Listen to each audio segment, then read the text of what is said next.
Good afternoon, I'm Daniel Miller and this is Destiny Academy.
A warm welcome to all of our friends, fans, community members, participants and viewers worldwide on a variety of different platforms watching us here today.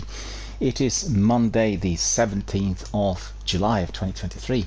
The weather outside is changeable. We had a bit of a nippy, brisk weekend with a bit of wind, a bit of rain, a bit of a refresher really compared to everything that we've seen during the last couple of weeks. So it has become very pleasant in our local area. I'm not suffering anymore from stifling humidity, which had been plaguing me literally for more than 5 weeks.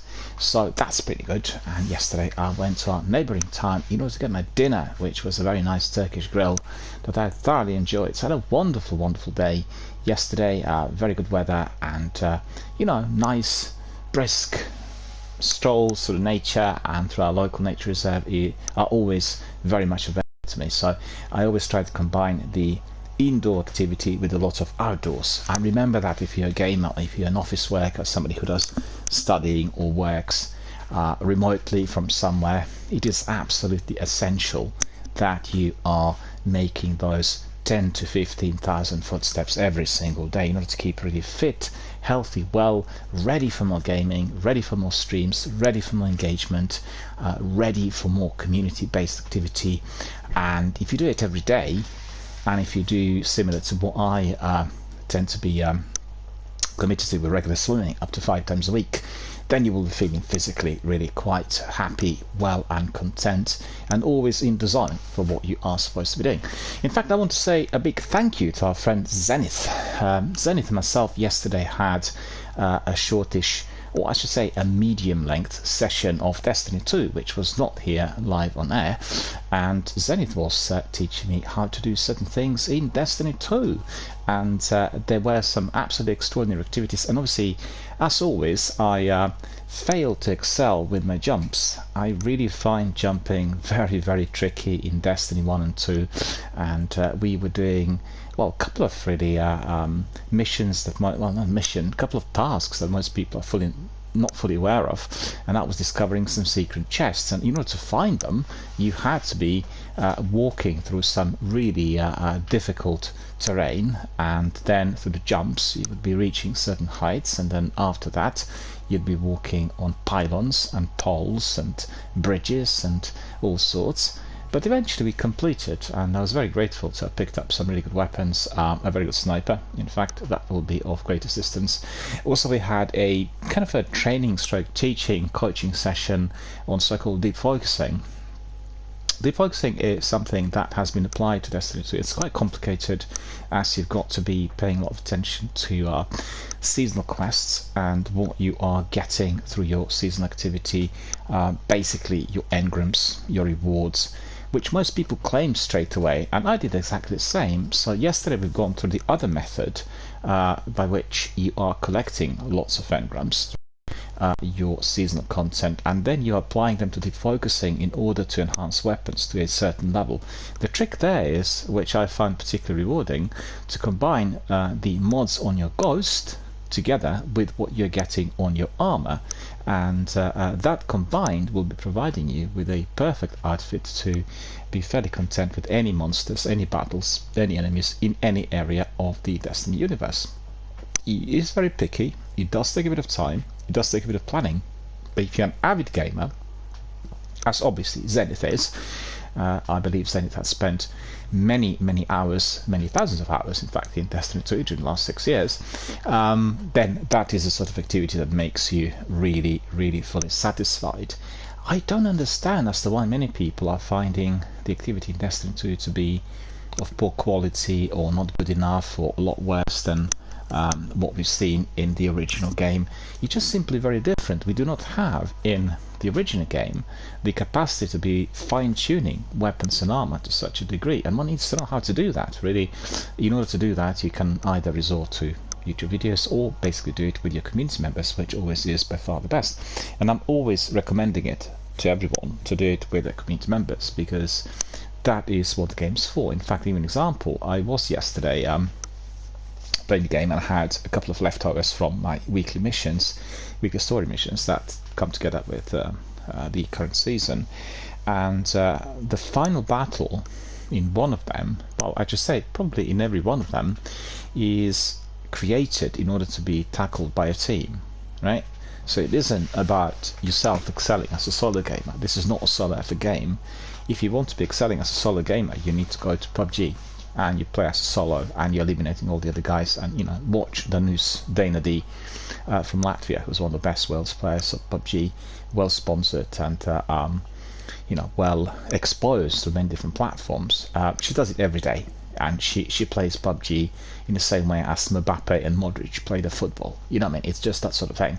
Trains every day and does everything healthily, like a proper esports player. Although she hadn't gone to many esports competitions, she's very well sponsored, and quite frankly, she was able to earn enough revenue to build her own house in Latvia, which is quite an astonishing achievement. And if you were to be going to her channel, you will see there's a video displaying the house and all that she was able to get through her community engagement and online streaming. She actually is a musician and somebody who was making music prior to being involved with streaming, but obviously being that good in PUBG is something that didn't come out of nowhere. She had spent God knows how many thousands of hours honing the craft and mastering the game, and then she went live, and that's the result.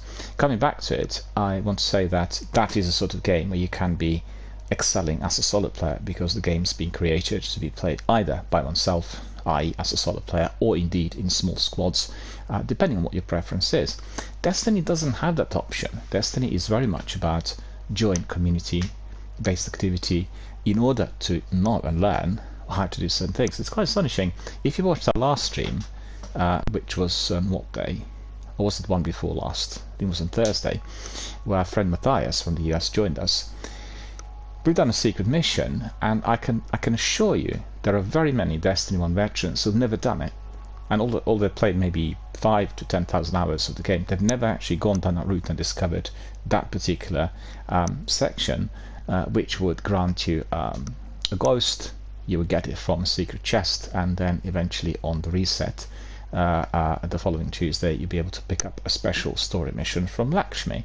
So it's just one of those things which makes this sort of game highly exciting and highly replayable, because if you're doing it with your community members and other veterans, if you're aligned to a Twitch channel, if you are a member of Bungie or any other Destiny online community, such as for instance Reddit or Twitter, you can make lots of different friends and you can play games. You can play the game with quite a number of very dedicated veterans. You learn every single time. It's all about learning, and for myself, a person who's played games right from the start, as the video game industry kicked off in the early 90s, we did have the games that require just hammering, platformers, so you were eliminating the opponents and that was it. But that's no longer the biggest attraction. Today we are looking at the games that to a degree mirror life, and transform it at the same time, become highly interactive. And then, like with Destiny, you have customization within the game that is very, very sophisticated, very refined.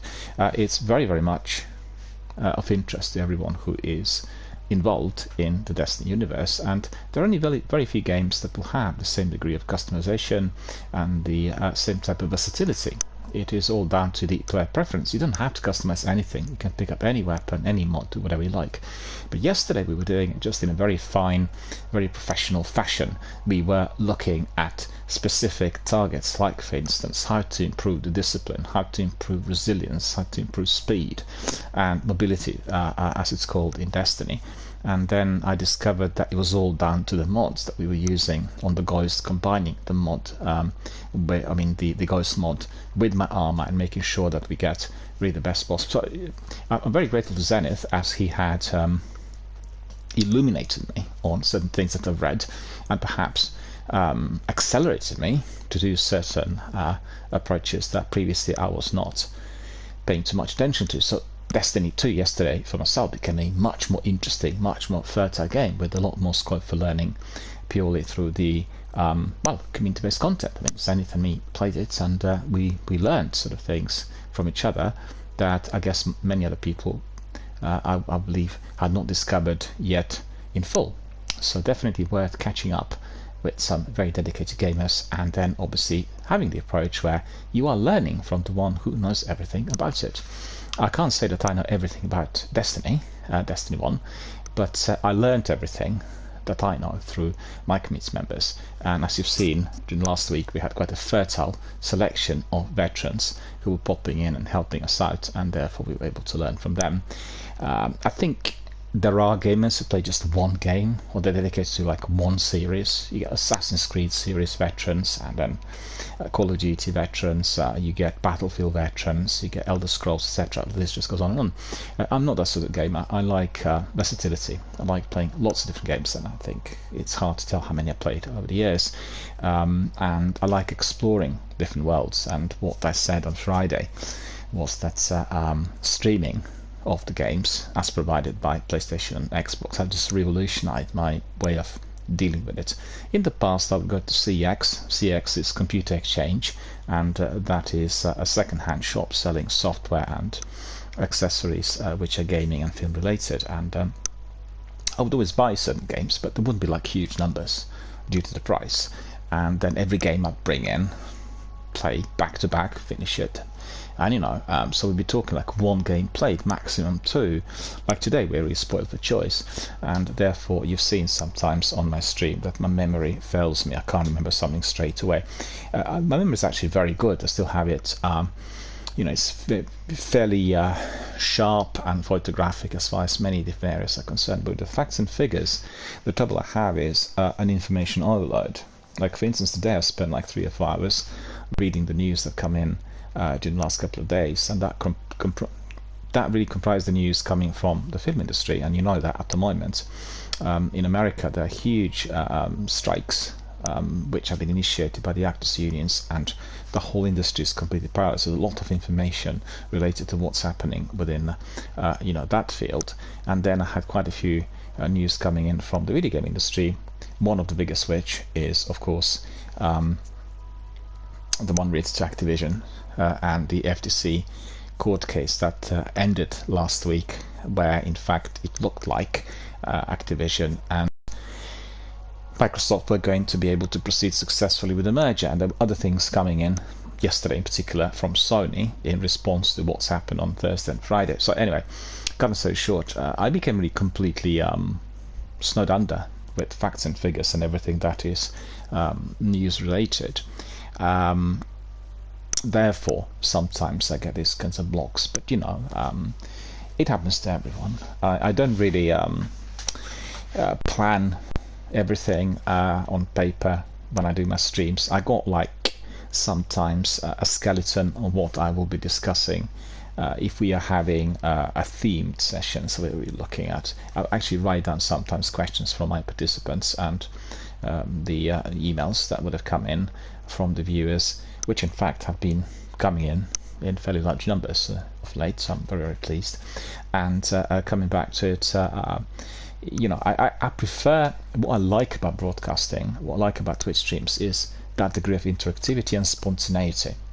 I had created many lectures and broadcasts in the past which were scheduled and structured, and recently I worked on Film Dialogue, my other hub dedicated to film history, where I was really looking at the podcasts which were themed, and I'd be following a particular actor, director, or screenwriter, or somebody who is a well-known personality from film industry, or indeed someone significant if you're looking back in time.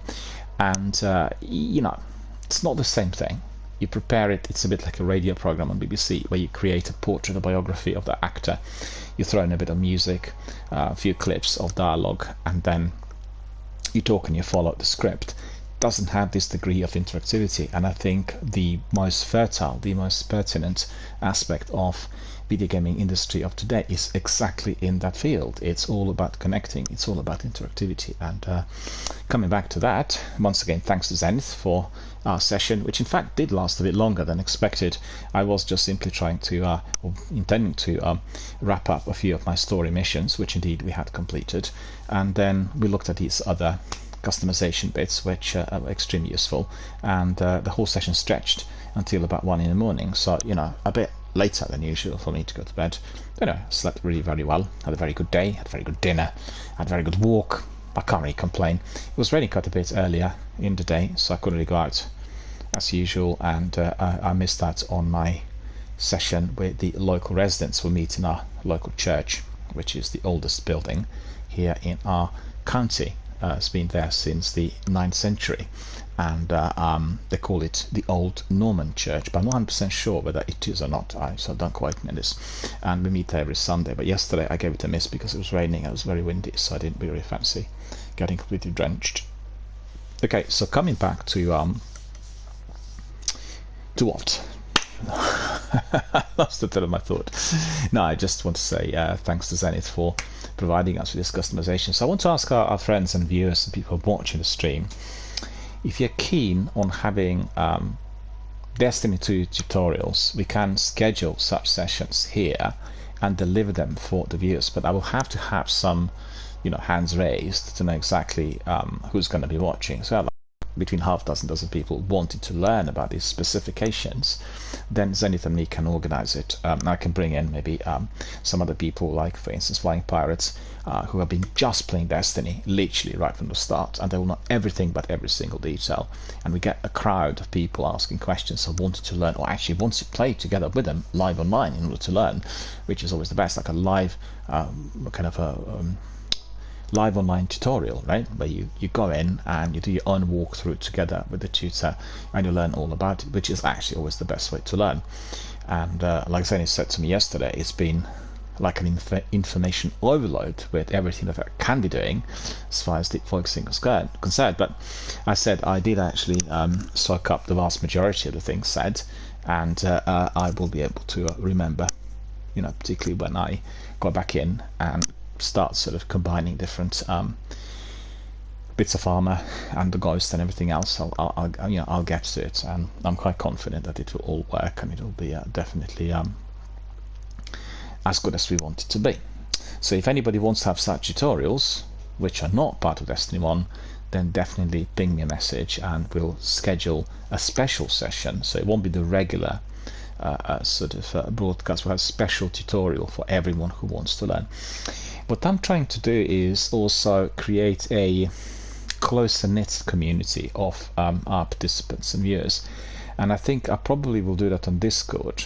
I tried to do that on Twitch and still doesn't have that degree of functionality, and also on PlayStation and Xbox through various means.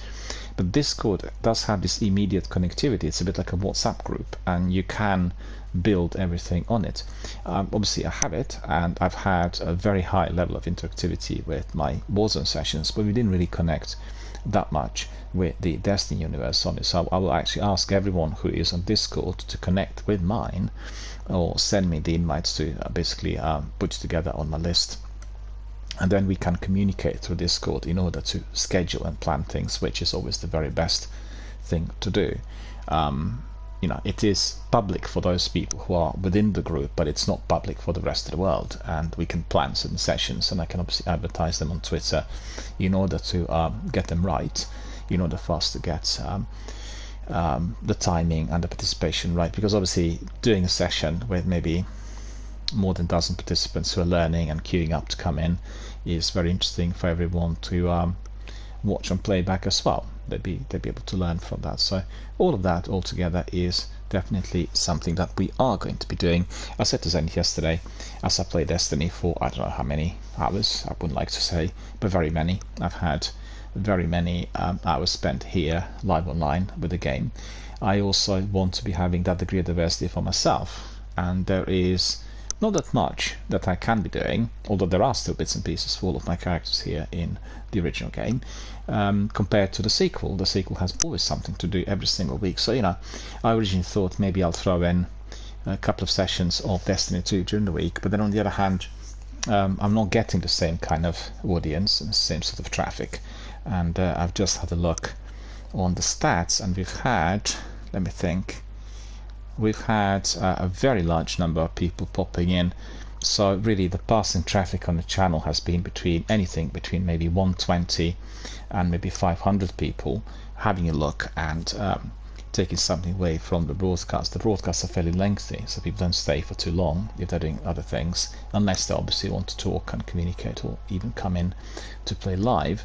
But I'm not getting that on the sequel, and that's down to the algorithms more than to do with my channel. I've been really streaming now for 5 full years, and I know how the whole thing works, and the games that are currently very popular and active and attracting a huge number of professional competitive players who are also sponsored are always taking the top spots. And that doesn't have to be only like 2 or 3 top spots, could be like a few hundred, and that many people stream Destiny, as you could imagine. It's a very popular multiplayer game, massive multiplayer online, as we call it, MMO, and that is a sort of game that many people want to watch in order to learn or to get better with the competitive side of things.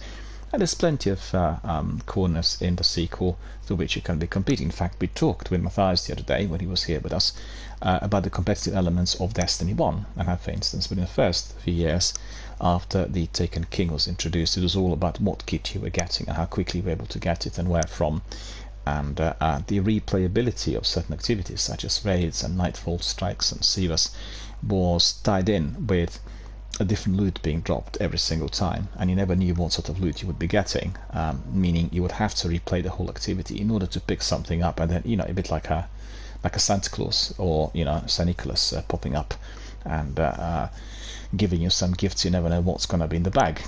For me, the limitation of that activity is in the non-customizable mods. So the perks you get are fixed, you can't actually replace them, and that can be frustrating in a game if you're playing it for a long period of time.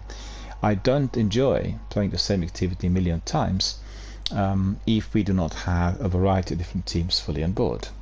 Every single team that comes in with the different members will be presenting with a different game. That's just the way it is always in any kind of multiplayer activity, and that includes also team-based sports and anything else out there in the local community, because you can play football, the rules, the pitch, you've been to the stadium a million times, but depending on how people perform will be affecting your perception of the game, the result, and everything else, and that's exactly what makes it good and exciting.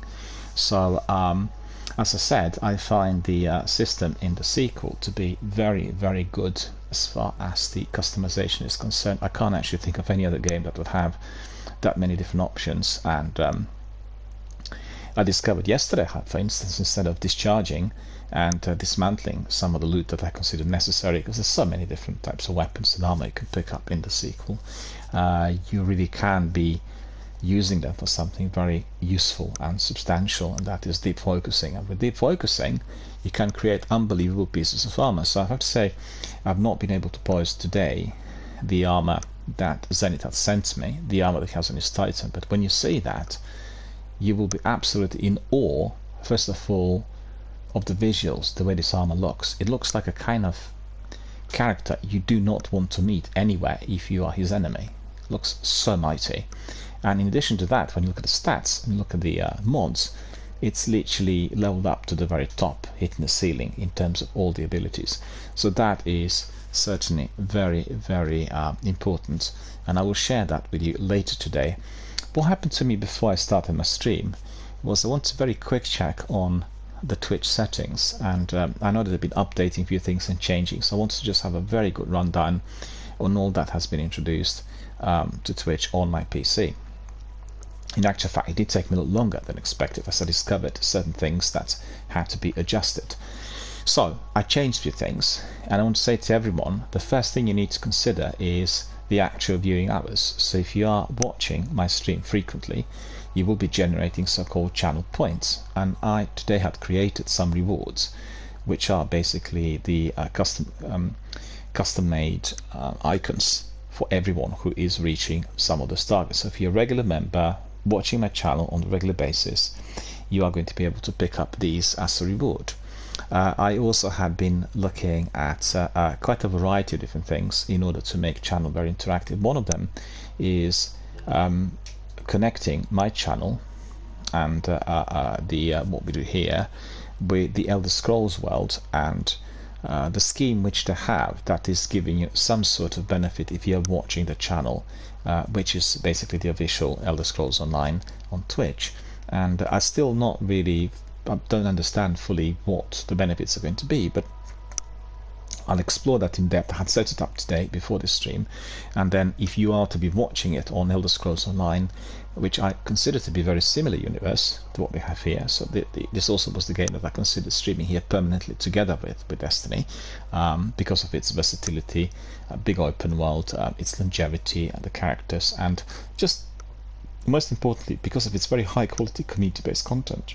The game has got so many different participants on all platforms, varying from hardcore gamers through community members and then cosplayers. For instance, very many people stream Elder Scrolls Online in the original Morrowind or Skyrim costumes, and I find that really fascinating, as well as the ladies who want to be indeed using the costumes in order to promote some of the other qualities that they have and their gaming ability, and just build really quite amazing communities attached to various channels. So I really want to make sure that we are sort of connecting and interacting, and then it looks to me like we are going to be getting some sort of rewards from them, but I need to work out the ins and outs of this. I've adjusted bits and cheers for everyone to use. You can obviously do this in abundance. You can support the channel by donating and tipping, so you can always click on the link and donate directly if you want to be supporting all that we do here. Just remember, if you're donating through Twitch, right? So if you are, for instance, going to be supporting the channel by subscribing, then you will be supporting the community on Twitch overall. Twitch takes 50% of your subscriptions, and the broadcaster myself will get 50% of that. And by investing in subscriptions, you're supporting the creative, well, say the community of content creators on this platform, and that's very beneficial for everyone. That includes obviously people who work for Twitch and the salaries can be paid, and people who are setting up for the first time. The list just goes on and on. If you want to tip, you can tip directly through the links that I have here on my channel, and tipping goes directly to myself. Right? So just remember that there's a big difference. So if you really appreciate the work that was being done myself with various community members, you can always tip. Tipping is then the direct support and direct reward, which will come to me directly, and it goes through Stream Elements, and then it goes through PayPal as well. So obviously I will receive whatever had been generously and kindly given. In addition to that, I have the charitable fundraising for Mind. I'm getting quite a lot of information about this from all sorts of sources, and so far it's been successful. We're not collecting as much of those donations as I anticipated, but we are raising the profile of the organization on the global scale, and the charity is very grateful. I actually received a message from them today, which I'll read out in a while, obviously wishing us a lot of good luck, and obviously being very, very thankful, very grateful for the overall effort that we are all together putting in promoting the charity. And even if we do not raise any funds, if the balance is going to be nil, and that's not going to happen because we already have some money that's been donated by some people who want to support the good causes, then we would be still prominent with the PR, talking about it all the time. And I've said it many times that Mind charity supports people with mental health issues, and I was involved just by chance, by accident, with a situation that was happening in my vicinity. I think it was on Thursday or Friday, and Friday I think it was, and I saved somebody's life. I mean, this person's life was definitely under a very serious threat, and I don't really work in my professional capacity anymore due to various reasons, and I was just reminded of the fact that previously I would be doing this every single day, the whole day, certainly for good 15 to 20 years, and lives matter. This is something we should not forget, and the charities like Mind, they are providing the best possible service for those lives to be put back on the track. When somebody is suffering from emotional difficulty or any form of pressure internally, and specifically if people are finding themselves caught up with major mental illness, then their lives are completely uprooted. Their lives are ruined. People, it's like life being turned upside down, and then for people who are seriously ill, they're living in a nightmare. I mean, I had really quite a bad dream last night. I never said bad, but very unusual. I woke up feeling not particularly good. Just think about it. It was just like for a split second, for a few minutes during my sleeping hours, I had this unusual dream which kind of upset me to a degree. Just think about a few minutes and somebody's whole life being like that. It's like a nightmare which you cannot wake up from, right? You're having that nightmare at all times. It's always there. It never goes away. The whole life. It's a good example of what such illness does to somebody, and Mind and similar charities provide services run by professionals and volunteers that are helping people who are suffering from that sort of internal terror, and they help them to get correct medication, to be properly seen, help them on a practical level if need be, but mainly they provide individual and group counselling. So through that sort of work, the lives are going to be put back together, and people will be feeling supported and helped, and in many cases people regain, if not the full health, but certainly the vast majority of it, and can live normally and independently thanks to those dedicated professionals who indeed were spending many hours trying to resolve issues that in fact are very, very hard to crack. So remember that, and these options to donate through Tiltify are permanently present on all of my hubs, here on Twitch, on Instagram, on Facebook, on Reddit, any of the platforms. Just click on the link and you will see that I'm running a charitable fundraising campaign. Just click on that, and it's not taking your money straight away. You needn't worry. It goes to Tiltify, the company that is well established and legally monitored in terms of how the funds are being generated and what happens to every single penny or cent that's been invested. And they support quite a number of charities, one of which is of course Mind charity based in the UK, and I've obviously picked it out of the group in order to be the first one here on the channel. And we are going to be supporting also Shelter and Great Ormond Hospital, Epilepsy Scotland, St Jude Hospital. We want to be supporting all the charities that are tackling some of the most difficult issues that are presently plaguing our communities. And in Britain, there's three things which are critical. Number one, it's the cost of living. Everything is so expensive, we can't afford anything. I actually can't afford going to central London on a regular basis because everything is so expensive. Not just the travel is quite expensive, but it's everything else comes together with it. Spending a day in London, buying something to drink, buying something to eat, going out, seeing some events, all together comes to about £70-80 straight away, maybe £100 just for one day. And just try to think how difficult it is for those £100 to be made by anyone.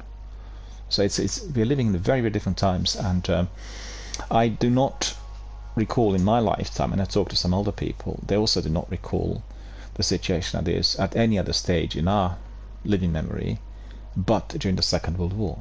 Well, war is a different sort of beast, and it creates different types of situations that people need to live through and ultimately survive, and they do not remember these kinds of price ranges and that sort of expense. or that sort of unbelievably high price ranges that we've seen everywhere now for some time at any other stage since 1946, 47, let's say 1945, since the war ended. It's affecting everyone, and the first thing that gets affected in a big way is the payment of bills. So there are lots of people who have difficulties with that, and therefore the housing is threatened. If they don't have enough money to pay the rent or the mortgage, there's a threat, they need to be paying it.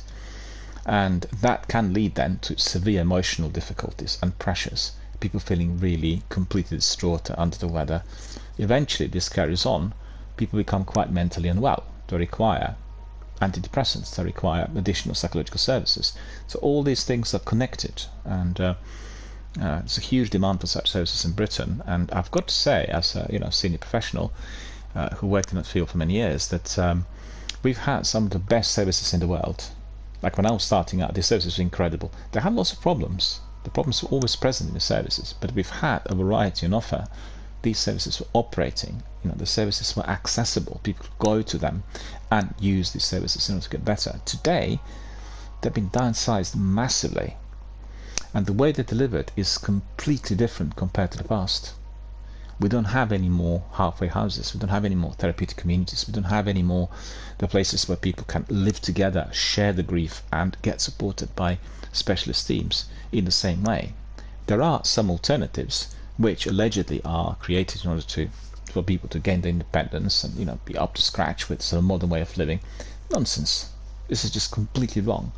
Our services have been depleted for so many years, and therefore, just the other day when I was intervening there, with that incident and helping, we had to be waiting for more than half hour for the police to arrive, and for the ambulance was more than 45 minutes. And they were coming not from our town, they were coming from literally very, very distant areas of England in order to help. And that is just unacceptable. That is life-threatening to many people. And coming back to these services, as I said, it all goes down to the charities. The charities need to do this or that, the other, but actually don't have the resources to deliver all the services. They need many more human resources. They need a lot more funds. They need commercial properties to work from. The list just goes on and on and on. And I'm sad to see that all the places where I worked had gone. Literally. They've not even been renamed. They've gone. They don't exist anymore. And they've gone with the emergence of new statutory services and the change within the legal structure that we have within the law and the judiciary in terms of how such care is received and who pays for it. And therefore the older generations, they sadly passed away. Many of my teachers are no longer around, and everything they created just gone together with them. And that is the biggest tragedy, the way I see it. We'll go back to it in the future, because we are likely to be facing a lot more peril in all sorts of ways. So you can see that the weather conditions are absolutely inhumane at the moment. That's the result of global warming. It doesn't seem to me that the governments or the scientists, or the governments and the people who lead the industry are actually reading these scientific reports. And the scientists were predicting maybe in 50 years or 100 years there will be major changes. We actually see it year after year. This year is considerably hotter than the last one, and the list just goes on. If you go back every single year, you'll see the hottest temperatures that have been recorded. The 10 hottest temperatures would have been recorded within the last 12 years. So every single year we get some other record being broken, like Spain and Greece presently. The fear is that the temperature in there could go up to 52. I mean, it's just never, it's unheard of. I mean, maybe that's the way it's been like a few thousand years ago, but certainly in recent centuries have not been recorded to have been so hot. And these are the threats. So we need to have the services that are going to be helping. And like I said, I believe some of the services will come back. Obviously the nucleus, the skeleton, the blueprint for them to operate has not gone. It is indeed there, and it will continue to be present on paper or in books. And there are going to be still some people alive and well by the time where some heads get together and say, actually, we need those services. We do need this. This is very important. We realize that what we had introduced didn't work. Why am I telling this?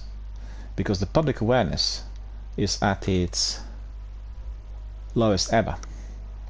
the way I see it. Doesn't matter what you read on the BBC or Sky News or any of the global news hubs. Just people are just very preoccupied about their own stuff and what's on their plate, and I don't see any more of that community spirit. And I could say there was a bit of that during the pandemic, but it's all disappeared far too quickly. As soon as people just, there's the vaccine. Oh, right, fine. That's, we're sorted. Well, we're not sorted. We've got many other issues to tackle. But just the way people are today. Anyway, coming back to what I was saying earlier, the differences that I had applied to the channel are now going to be more visible. And I'd just like to ask all of our viewers and participants to contribute, contribute in order not just to support myself, but also our community and other content creators, and most importantly our charity. So you've got your two options.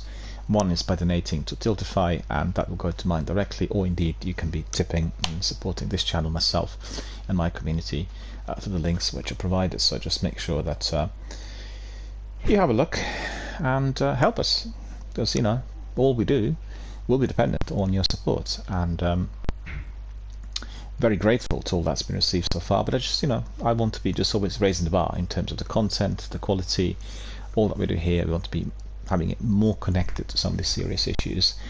This channel is not political. We don't really talk about politics. We don't really talk about anything that is linked to the political aspects of current affairs, but we are talking about the collateral of the system that we live in that's affecting ordinary people.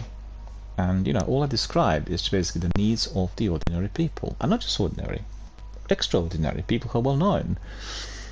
I can give you the names of several, but obviously I will not do that for the legal reasons. I don't want to be misinterpreted or quoted. There have been some celebrities and people who are well known who had experienced very severe medical issues, and instead of being supported at an early stage, they were being hounded through the medias. I just think it's beyond deplorable. It's beyond deplorable, but that just is the way our society operates today. Good news, the fact we reach some crescendo with medical science or with research or archaeology or any form of discipline that's providing the benefit for the humanity is no news. Nobody listens to this, nobody's interested. But some sort of scandal, some sort of misdemeanor, some sort of crime, that always is pasted everywhere. And that is not something that I want to see. I think it is a wrong way about it. I read some of it. Sometimes I read it also with interest because I want to find out what's happening out there in the community. But I have got a serious problem with the approach by which we are ignoring the good and we are just focusing on the bad. Alright, anyway, the changes have been applied. You are going to be discovering them here on my Twitch channel, and if you were to be entering and watching on your PC, once you're hovering your mouse on the screen, you will see the changes. I will still spend a bit more time fine-tuning it, but as I said, all the viewers will be getting channel points. So the channel points are something you can use in order to get some stuff from Twitch, and you will be able to discover in due course what that is, kind of like rewards. And then I also have got bits and cheers for people to use in order to support the content creator community. We have the fundraising up and running. What was the other thing that there was something else I've done as well. Anyway, these are just like, you'll find out for yourself. If you have any questions, just ping us a message, and I'll obviously respond to that straight away. I know that I've got some quizzes in here, so the quiz there is still about what people like playing better, Destiny 1 or Destiny 2, and still, as it was 5 years ago, we have a small prevalence of those who support the original game. So not much, it's maybe a few percent, but still that seems to be the case. So as long as we are having that sort of poll up and running and people are wanting to see Destiny 1, we'll carry on indeed with the stream here on my channel. And right, so what else do I have? Let me think. I think that the last week was full of interesting community-based content. We talked lots about Destiny and everything game-related, and I was really quite privileged to have had several people to have participated live online and one of the best sessions was with our friend Matthias, who also goes under the Game Attack Dark Haunting, who indeed provided us with some tips and tutorials on the aspects of the game that are not common in Nine. So that also is very, very interesting for everyone to watch. So just go back to last week on Twitch or YouTube and access the stream from Thursday, and you can watch the secret mission. And how, for instance, instead of completing the usual, you will go the other way in order to get to the vault and then pick up that ghost. And first of all, you need to defeat all the enemies, and then you get this extra story mission. So, you know, one of those interesting, delightful bits of trivia, and I think it will be interesting for everyone to view. And it is already on Twitch. You can watch the playback, and I've placed it also on YouTube, so it will be there hopefully forever. All right, well, let's have a look at the news. What's been happening during the last few days? What's come in on the wire? So just bear with me. There aren't actually that many. The vast majority were all connected to the situation with Activision. So I'll tell you that straight away. First of all, we've heard from the court that the judge had basically blocked the request from Federal Trade Commission that would have in fact halted the acquisition or the merger, and that has obviously been having a major impact on everyone involved. So in view of this whole acquisition is entering a new stage, and it appears to be closer to fruition than ever before.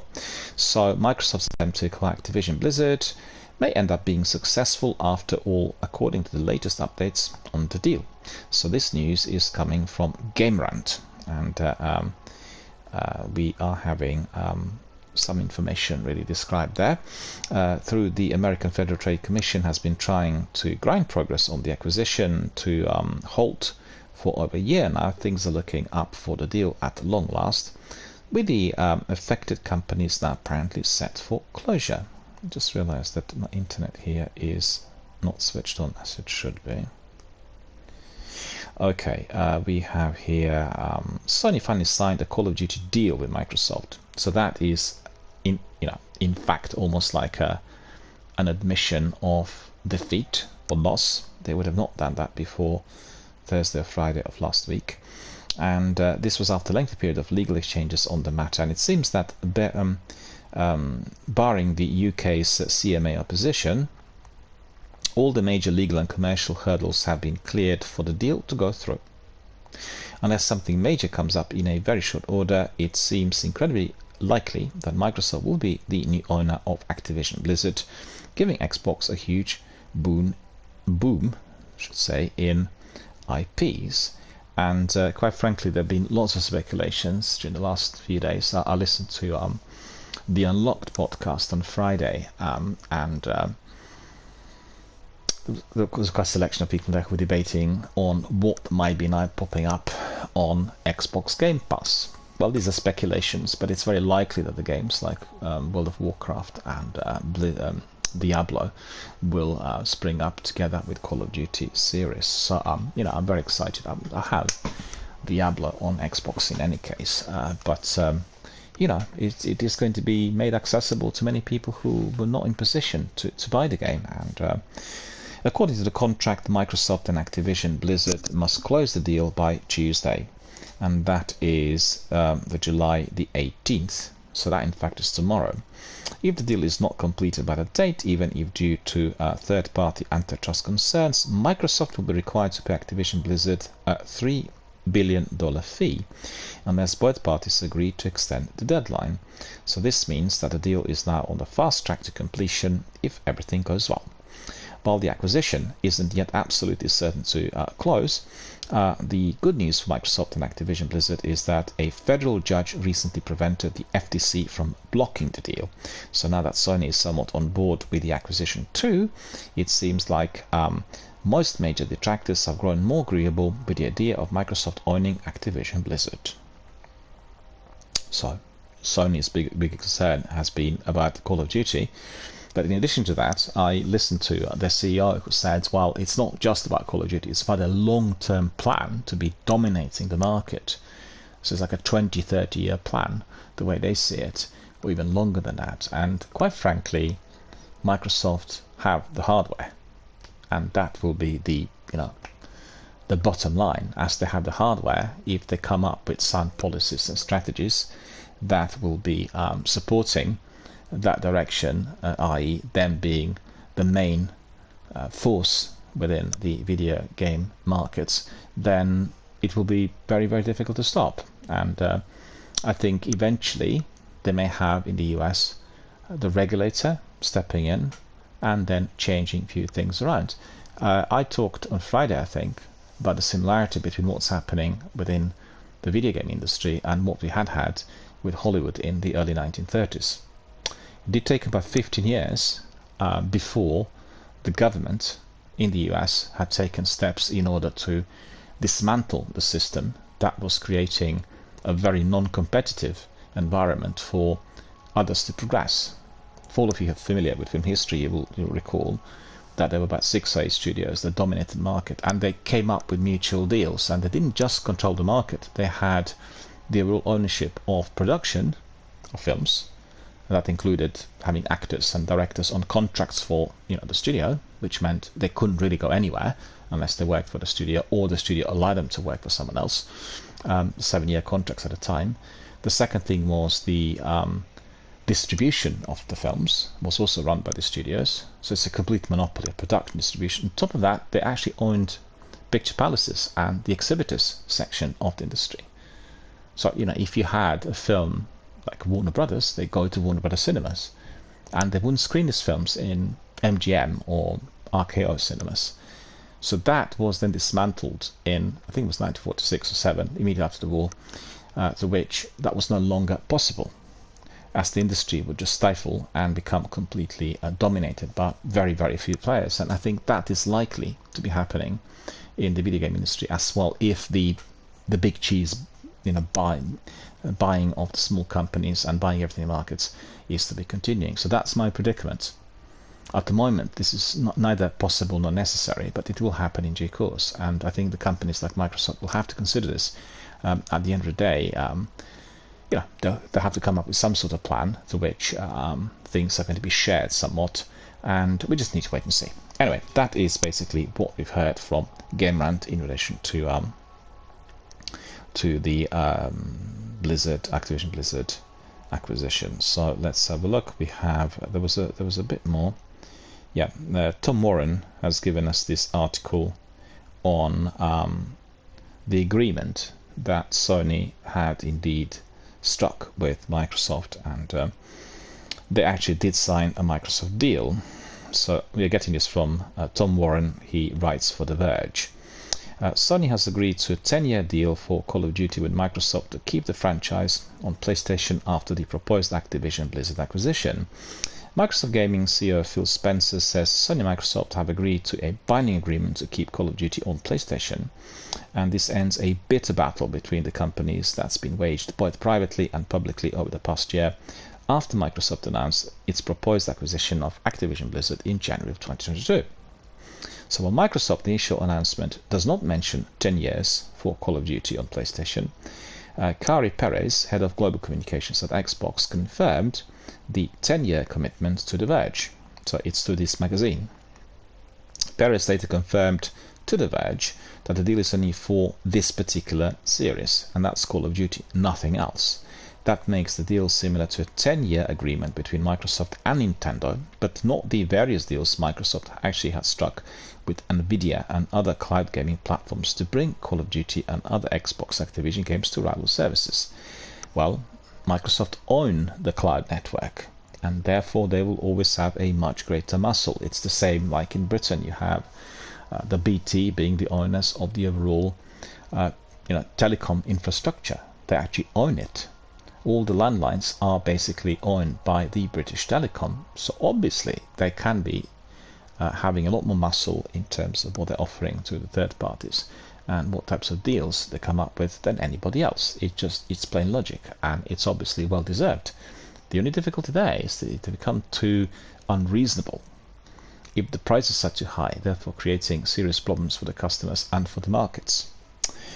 So Microsoft's original deal offer to Sony in January 22, that was more than 18 months ago, included keeping all existing Activision console titles on Sony, including future versions in the Call of Duty franchise or any other current Activision franchise on Sony through December the 31st, 2027.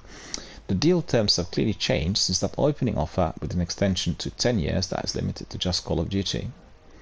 Well, I mean, the other offer was for 5 years, and I think that's certainly not viable, because the way the gaming mindset works, people purchase such games within a period of about 5 years, and it just didn't seem to be long or sufficient enough, particularly in view of the fact that Microsoft will have this monopoly with multi-platform access that includes particularly consoles and PCs, and therefore Sony would feel strung up.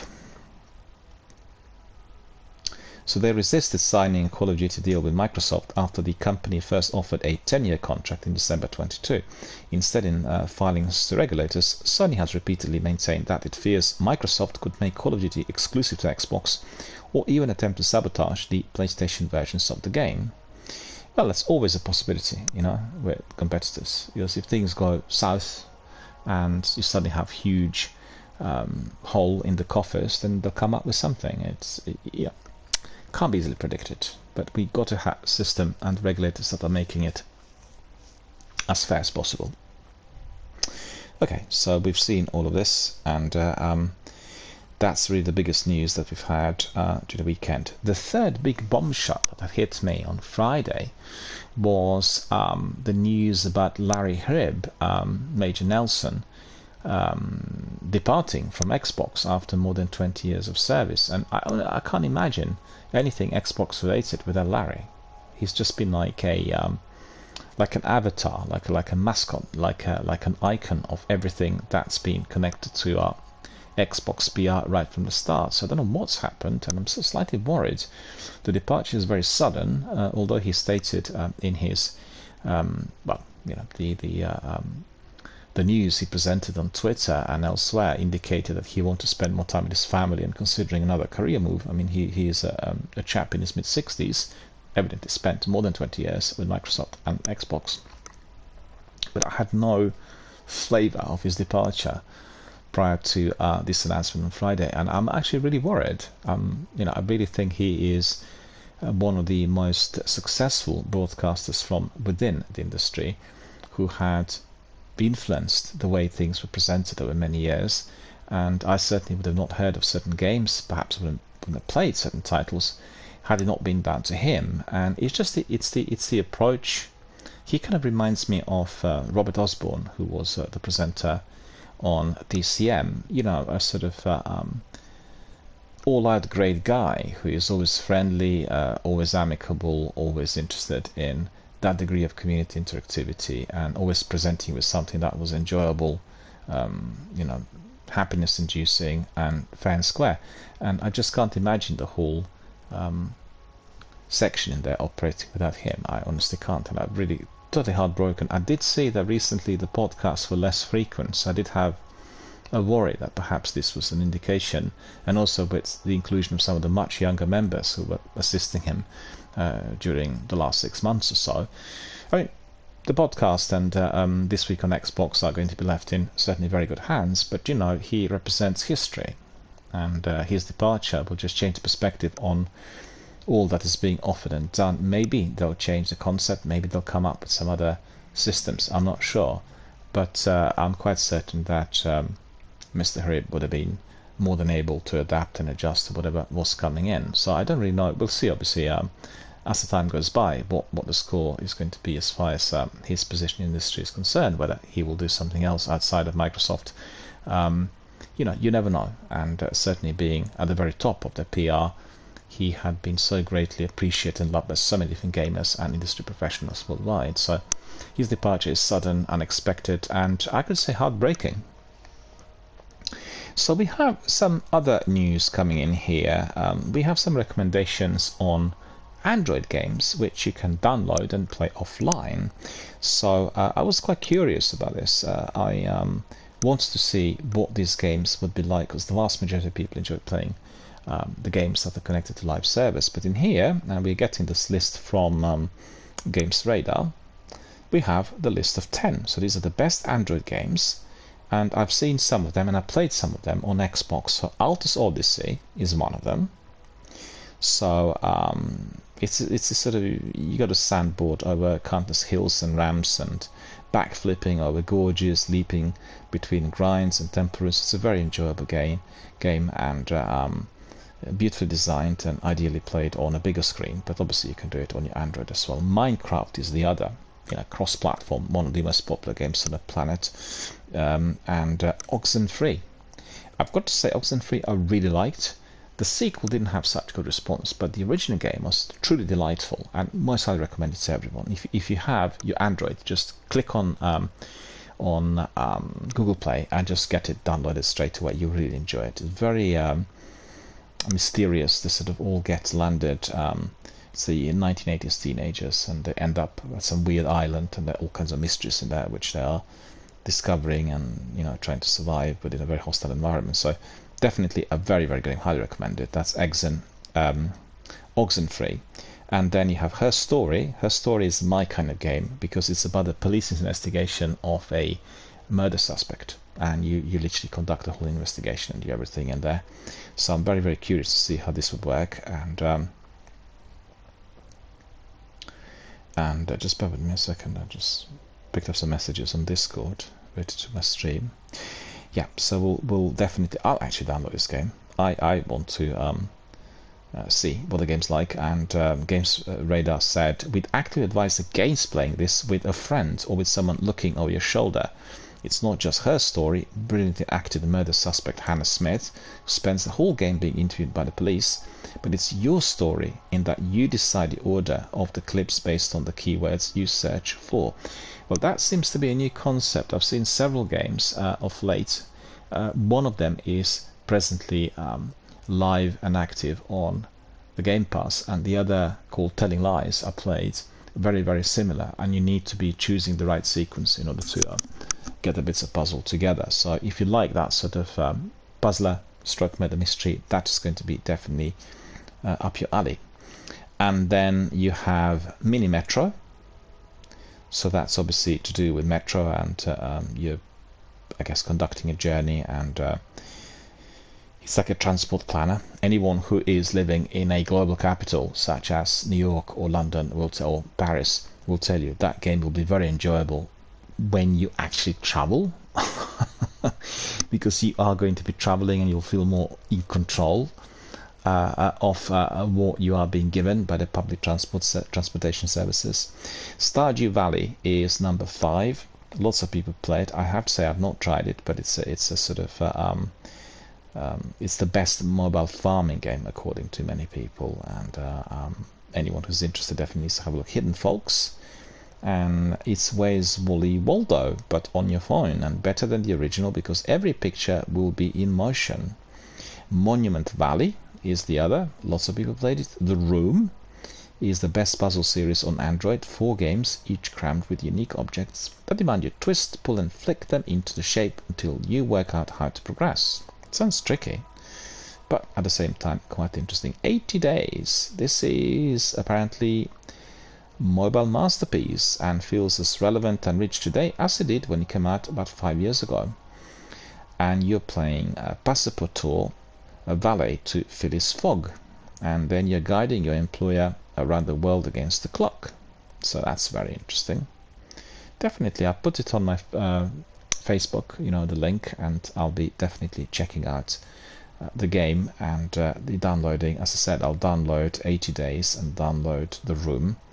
And what was the other one I wanted to try? The one with the police investigation. It's about 3 games. Her Story. And we'll see what this is like. So, bear with me, I lost the information. That's all gone. Well, Games Radar is telling us that Xbox, in addition to the wealth of titles on the Game Pass, is also offering lots of freebies, and we should not forget about the freebies. So they're basically recommending us the best free Xbox One games, which you can download and play right now. So let's see. They really are talking about the games that are on the Game Pass. So Halo Infinite. Oh no, I'm quite wrong. Halo Infinite does have the multiplayer free of charge, right? So that's for free. Halo Infinite. I played it. It's a very good game. I mean, I'm not really that keen on death matches, but certainly the game, the overall Infinite, I really liked. I guess contrary to the expectations and the views of many of the Halo veterans. So I highly recommend it to everyone. I like the new style of open world. I like the battles, I like the graphics, I like the story, I liked everything basically. So definitely my sort of game, and most highly recommended to everyone. Okay, so that's again Bungie playing games. The other game that didn't used to be for free, but indeed it is freely accessible, and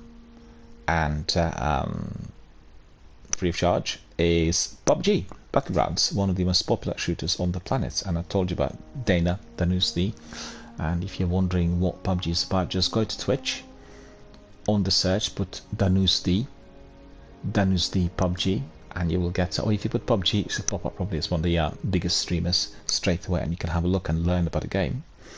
Call of Duty Warzone, we played it here very extensively. We had our COVID Protection Force group built around the game, and I actually had streamed it throughout the pandemic, right from the start. The game came out just before the pandemic, and we had a fantastic response, so most highly recommended to everyone.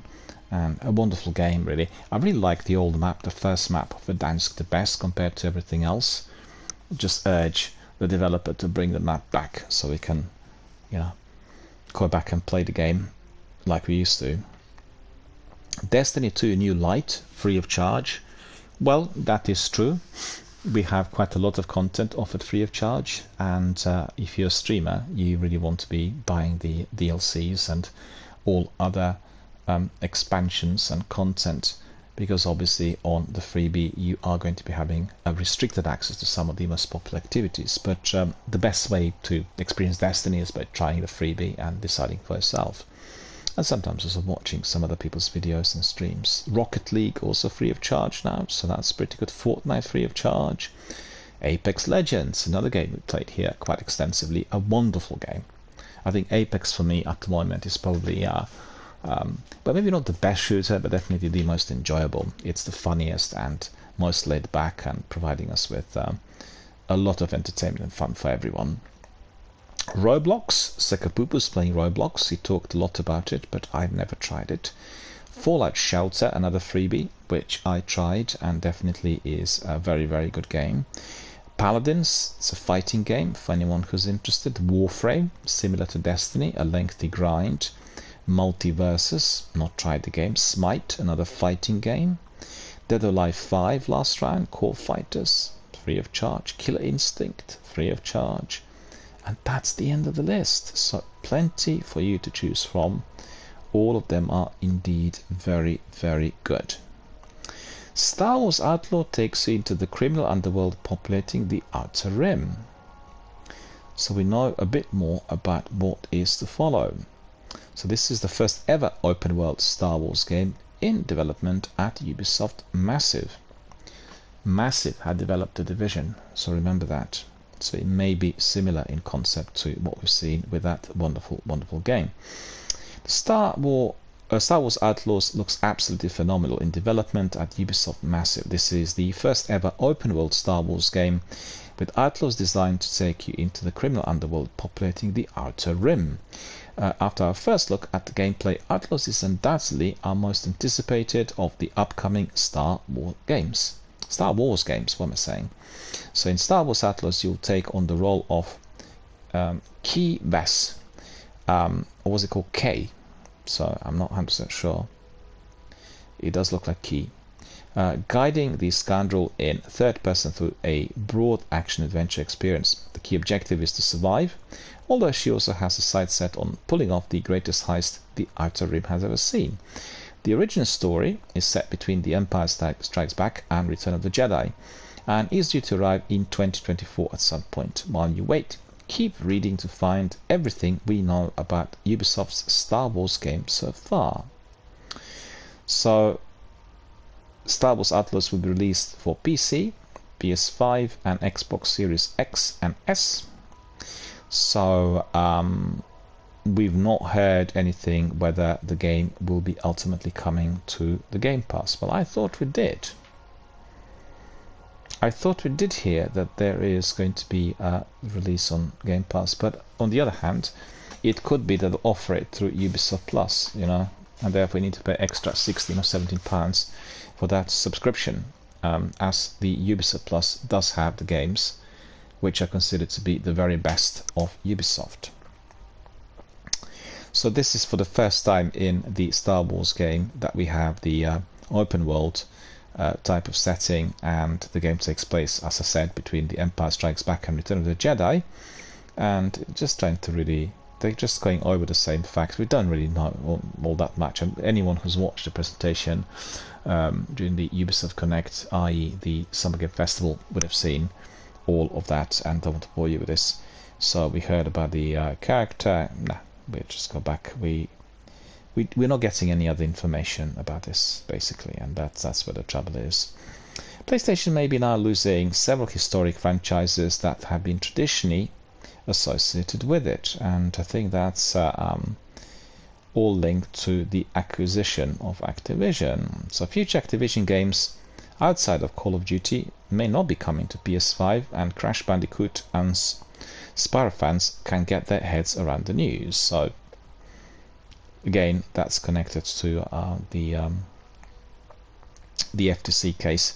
They immediately, well, the whole case raised the wild prospect of Activision's other games being excluded from PlayStation launchers. The likes of future Crash Bandicoot, Spyro, Tony Hawk and new Overwatch games could well be Xbox exclusive after Xbox acquires Activision Blizzard, because the 10-year deal with PlayStation leaves out all of those other franchises. Well, my friends, that remains to be seen. And we've seen that Cyberpunk 2077 is sitting at a very positive user score on Steam for the first time. So that's very, very good news. Courtesy of a recent run of very positive reviews from Steam users, around 8,000 or so, 79% of 500,000 plus Steam players who have actually stopped by to rate it since the RPG release back in December 2020 have left a thumbs up. Amazing, the game's been around for almost 3 years. Seems like yesterday. And at the moment, the Steam reviews of Cyberpunk are now around 80%. So obviously the leaders of CD Projekt Red are very, very happy with that. We're also expecting the new extension to come out. Todd Howard is the only person authorized to talk publicly about unreleased Starfield details. I read this article yesterday, and I just can't believe the pressure that some of the news hubs are exercising on Bethesda and some of their employees, because they would want to be getting some leaks, you know, like some whistleblowers, and that is not going to be happening. We've seen everything that was to be presented, seen and heard through the Starfield Direct presentation, and I don't know what on earth people would want to see more, as we only have less than 6 weeks before the game is released. And you know, they were sort of applying pressure on some of the employees, and they said, well, hang on a minute, I don't want to be sacked from the company, it's only the boss who can actually talk about it. Video game charity Safe in Our World raises a new journal to help players with their mental health. So obviously I'm very interested in this. We'll look at the news in depth now. We hope Sidekick will feel like a familiar friend for folks in the games community. Video game mental health charity called Safe in Our World has released a new interactive journal designed to help people track their mental health and engage with self-care. It's called Sidekick and created specifically for people in the gaming community. The journal aims to be a physical resource for mental well-being and includes 140 pages containing a variety of free journaling pages and game Steam activities and prompts designed to be a low-pressure way to get people thinking about their mental health through gaming. With 1 in 5 players reporting that they feel uncomfortable or upset after doing certain games, 1 in 7 feeling isolated or alone, and 1 in 10 left with depressive or suicidal thoughts, in a 2021 survey. The journal hopes to provide resources and advice on how to manage your own well-being and offer a safe place to look after yourself and write what's on your mind. I'm very interested in having a look, because that is necessary for everyone who is into video gaming. Gaming can be a positive outlet for so many individuals, but things like exposure to online harassment and deeply harmful conduct in gaming spaces can also have a negative impact on people's mental health, said Sky Tunny-Stainton, who is the partnerships and training manager at Safe in Our World. I mean, I agree with this. The gaming itself may not be as damaging as, for instance, the kind of abusive behavior that people encounter.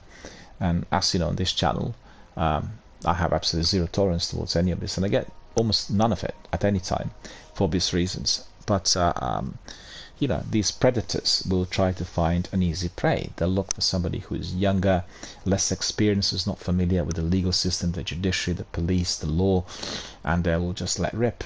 And I want to say to that person, I'm out there to get you if you do that. Because young people have got to be allowed to be developing creatively as content creators, and you are trying to prevent that by being just a criminal.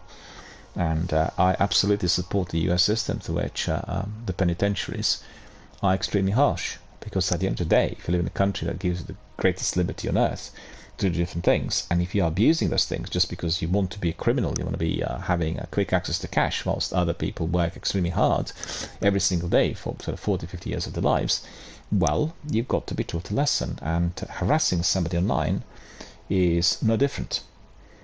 It's a serious crime, so remember that. And the whole idea of anonymity and all this eventually will completely disappear. Well, it's disappeared already, but it's down to the judiciary to be chasing people who are doing such things, both domestically and internationally. And I think the tech, the way it's developing, will actually enable this. Once they use the AI to be detecting these types of individuals, well, you know, it won't be particularly good for them. So this journal hopes to provide resources. We've read this already. By connecting people with the games they love, we hope Sidekick will feel like a familiar friend for folks in the games community who might be in the need of the tools and information within to support their mental health. Sidekick is available to purchase now for only £15 from Peregrine Coast Press. The journal is also available to purchase as a corporate order for games industry organizations, including original or bespoke orders for individual studios. Sega is considering reboots and remakes in parallel with new titles. So are they telling us what games there are going to be? Sonic the Hedgehog maker Sega plans to remake and reboot more of its classic Sonic titles. So Yukio Sugino, who is the CEO, he had talked about this, and he said, yeah, we have to do new things, but not all IPs are the same for new releases and reboots. For each IP, we will choose which method is appropriate at this time, deciding this method is best for this IP. Sonic is Sega's flagship IP, and we're considering reboots and remakes in parallel with the new titles. Well, that's good news. Star Wars Outlaws will not be procedurally generating planets, unlike Starfield, sized similar to two Assassin's Creed Odyssey zones. The planets in Star Wars Outlaws will be handcrafted rather than procedurally generated, and equivalent in size to two zones in Assassin's Creed Odyssey. The developer, Massive Entertainment, with publisher Ubisoft, proudly claimed the game was the first ever open-world Star Wars game. And since then, fans speculated just how big and open this world is actually going to be. So what they said, it's a crude analogy, but the size of one planet might be about equivalent to two of the zones in Assassin's Creed Odyssey. Julian Garrity said this in an interview with Edge magazine. It could be 2 to 3 zones, but if it's not, this sort of epic, the whole England recreated approach. It's unclear how many planets will be included in the game, though Garrity confirms we have not procedurally generated an entire planet. In contrast to Starfield, also shown at the Xbox showcase. Well, the difference here is Starfield has like more than 1,000 planets, and that obviously is seen as a significant difference. As for the space itself, players will be able to explore the near orbit of each planet or moon, flying freely in that space and battling the Empire. However, players will land at specific points and will not be able to fly freely above a planet's surface. What also defines the game's open world approach is your freedom of choice.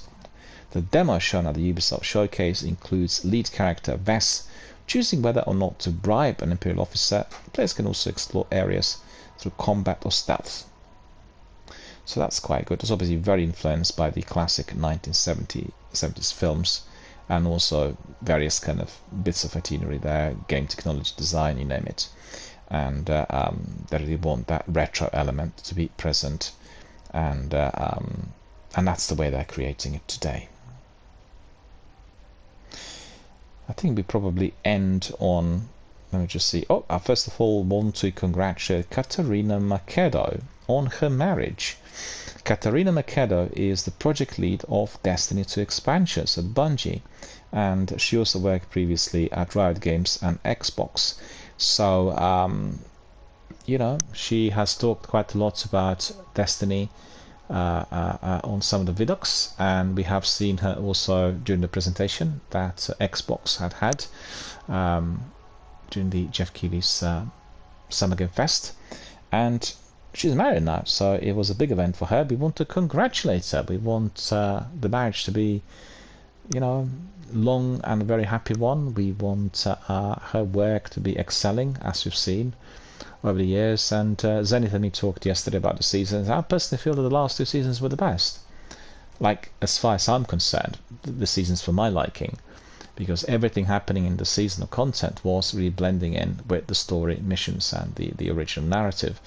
And I just thoroughly enjoyed watching it, playing it, and entering the cutscenes and doing various activities. So definitely thumbs up for Katrina, and once again we congratulate you on your very, very special day. And a couple of news on Marathon, and that is the game that Bungie are creating at the moment. So Andrew Witz, the former lead multiplayer designer of Halo Infinite, has rejoined former Halo developer Bungie to work on this new project called Marathon. So he has a strong track record in multiplayer design, worked previously on Fortnite and then also on Rainbow Six Siege. And he spent quite some time at the recent, the developer of Halo, which is 343 Industries, and he worked on the Infinite. So Witz did lead the multiplayer design of all of the game's modes and systems, which look incredible, shepherding the studio's push to make Master Chief and his company into a free-to-play future. That's right, so that will be interesting. It's fun, isn't it? Because he would have come to Bungie, the original creators of Halo, and he is now working on the new title. So I really wonder what the title is going to be like. But I just want to make sure that the Destiny fans and kind of understand it. Marathon is not going to be a massive game, right? So it's not going to have story-driven content. It's a PvP game, and it'll probably be resembling some of the aspects of Rainbow Six Siege and Apex. So they'll be able to throw in different events and, you know, the narrative through graphic novel or something, but it will not have the magnitude, the in-depth, and the in-depth approach and the overall system that we've seen in Destiny 2. So there's no really any form of worry about the future of this game. And then we've seen that Diablo 4's early Season 1 will be launching this week. Paul Tazzi is telling us all about it. They've been advertising far and wide that the season of the Malignant, Season 1 of Diablo 4, will be starting on July the 20th. So that's on Thursdays in a couple of days. And he says there's a bit of a caveat to that which people may not know about. You know, to prepare for the season, the actual seasonal patch is going out 2 days early. So that is tomorrow. And the season itself is not starting. You cannot make a seasonal character or start the new seasonal storyline or mechanics. It is early launching at least a few significant things ahead of the season itself. Well, that's yet again a bit of speculation. And let me see, there's one more. that I wanted to tell you about. It turns out that Phil Spencer is already playing Starfield, and he's done that already for a long while. Well, what do you people want? He is the boss. He's got the overall responsibility for everything that happens at Xbox, and in view of the trouble launch of Redfall, I watched him interviewed live a week after the unsuccessful release of that game. He owned up to all the mishaps, all the failings of the title. So obviously he is not just playing it for his own entertainment and pleasure, but he's doing it in order to make sure that everything works, and the biggest title that Xbox Game Pass would have had so far is going to without any major problems, and then also delivered on the desired date, its launch date. So, you know, they said that so many fans are not hiding their jealousy. Well, it's just purely natural and normal that the boss would want to have the overall supervision of the biggest title that they would have had since the launch of Halo. So, you know, it's just plain logic. And apparently anyone can add the Xbox head of gaming on the Xbox friend list by following them, hence why people are now discovering Phil Spencer is playing Starfield early. One of the perks of being in charge of Xbox is that you get to play games ahead of this release. Who would have guessed? Well, that's just nonsense. That's all I can say. Alright, so that's about it. That's the news that we've had for you today. And then I can certainly tell you I received another message from Mind, and there is one of their staff who works in the department for fundraising. She's called Rebecca, and she said to us, "We hope today's stream goes well, Daniel. We are so very, very grateful for your continued and ongoing support of our charity." Well, thank you, Becca. I really appreciate that, and I will be continuing to support the charity, not just for the next 6 months, but, you know, forever. I had worked and liaised with your charity over the years in various capacities, and I had helped fundraising previously. I had colleagues who had worked and who are still working for the charity today, colleagues I worked with for, you know, quite a few years, many years ago. So I know everything about Mind and the importance of the services that you guys provide, and I'm in awe of the energy that you always put into the provision of such services, which are so important for our local residents. And you know, I'll do everything I can. I'm hoping maybe we'll have a donor who'll just fork out the required amount and put it all to you in one go. You never know. Maybe it happens. But you know, there are some donations in the account already, and I'll look forward to seeing many, many more. So thank you, Becca, for that. Alright, so that's all I have as far as the news and community-based content is concerned. So I had some messages from our friends, actually. There was Jake saying, "I watched your secret mission the other day with your friends. How on earth did you discover that?" Jake, I've not discovered it. It's down to Matthias. He knew all about it, and he was the person who had led us to the secret chest. I played that mission with Matthias in the past, I think even a couple of times, and we've not gone down the route of getting the ghost. So that was, you know, particularly delightful. And I did say to our friend that we didn't do this before, and not sure why, but that was also for the benefit of Zenith, who was collecting previously Black Spindle, completing his Prisoner of Elders, and getting his Sleeper Simulant, the most important weapon, one of the most important weapons in Destiny 1. So it's a very, very good walkthrough. And coming back to Jake, it's all about the community. This game is based on the community effort and community participation, so more people we get in, the better. And I don't enjoy playing Destiny as a single player, you know. I don't enjoy it because the game's not been created for this. I always enjoy doing it with my friends, with my mates, with my community members, participants, viewers, followers, fans, you know me. And everything I know about Destiny in terms of its gameplay, what I can do there, I've learned from the participants, because when I started out with the channel, obviously I knew of the game, not played it before then, and the reason for not playing it was to do with the size of the game. I did not have time to the earlier part of the last decade to play the game, within the volume that it required, and I mentioned many times, it was all about the number of people who followed it, the community that was very dedicated and helpful, and the fact that Bungie support charities, which was important to me. But it was all about the overall community engagement. I thought, well, the interactivity on that category on Twitch was phenomenal, and the new game just came out, so lots of people departed from the old game, therefore we'd be getting quite a lot of traffic.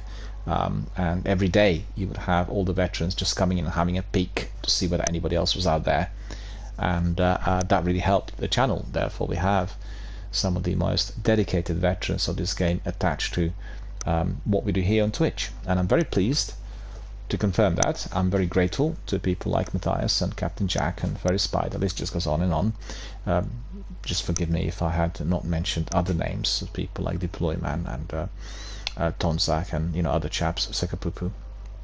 It's a very lengthy list. If you're interested, you'll be able to see on Twitch. I have the VIP members singled out, and these are the founder members of this channel, right? So it's the founder members. They've got like an icon indicated there, VIP.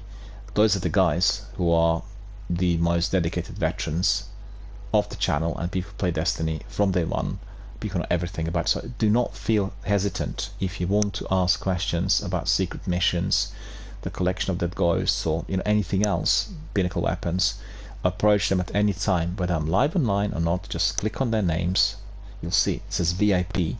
You'll find them on the list of my followers and participants. They're singled out, and you can ask them whatever you like. And also, you can approach them in order to play the game together with them, and they will be able to help. I actually would like to have that also here live online, as we run the channel that is based on helping and assisting those who are in the need, both of the knowledge and activities here in the game, as well as in the need out there in terms of the way they live, and be it emotional or any other need that some people will be experiencing. And feel free to ask. That's all I can tell you. And I didn't initiate it. I didn't even know that we were going to be doing it, because we've gone in there in order to get that Sleeper Simulant for Zenith, and we had to cancel one of the other scheduled sessions due to the 4th of July celebration. So everything just blended in perfectly, and we had a wonderful afternoon. In fact, that turned out to be I guess melting into a very lengthy stream, but the stream was enjoyable and with plenty of interesting activities, and it's there on playback for everyone to watch. So Jesse said, I spotted you on Xbox the other day. How come you're playing GTA 5? Well, Jesse, GTA 5 has just been released on Xbox Game Pass, and do you know what? I played it on 360, but I've not played it on X and S, and they just released a new remastered version that's got the additional content that really looks state of the art, and they massively enhanced some sections of the game.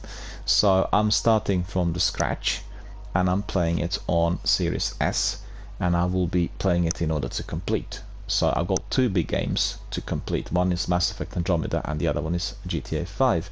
I tried it on cloud the other day, and I've got to say that even on the cloud it looked amazing, but once entering the game, which was fully downloaded and installed on my console, it's out of this world. And I really have to say I'm amazed by the tech, as we've seen with Mass Effect Legendary, the game that looked very good at the time. Today looks a lot better, and there are so many enhancements and improvements which obviously have been enabled by the advancing technologies, and I'm just in awe of this. I like walking or driving or exploring the open world, and GTA 5 is not really my kind of game. I don't really like driving games generally. If unless the driving is fully integrated with the story that's interesting to me. But you'll know that Rockstar games always had this. Either it's you're on a horse like in Red Dead, or in a car like in GTA 5, or a mixture of different means of transport in LA Noire. They'll always have that element of something there to do with transportation, and blends in perfectly with the story, with the narrative and everything else. The only trouble that I have is with the criminality of it. Yeah, depending on what sort of viewpoint you take on what's being presented, but there is a lot of well, there are lots of things in there I don't agree with, but I can still watch and laugh, as I feel that many of these things are similar to what we see in Tarantino films, a kind of a caricature of reality where whatever happens is completely divorced from real life. But there are some very, very funny bits of dialogue, and in fact the opening sequence where you've got the two hoods there doing a race with the stolen vehicles and that, and just the dialogue between them is so hilarious. Just so funny. It's actually similar to what we've seen in Tarantino films between Travolta and Sam Jackson, in particular in Pulp Fiction. I thought it was modelled on Elmer Leonard and Tarantino's script. So yeah, that's the reason as to why I'm playing it. And in fact, whilst I'm playing Destiny 2, as always, called Mass Effect. It's a massive big games, right? Mass Effect Andromeda, Dodon I'm playing as well, and then I've downloaded something. Let me think.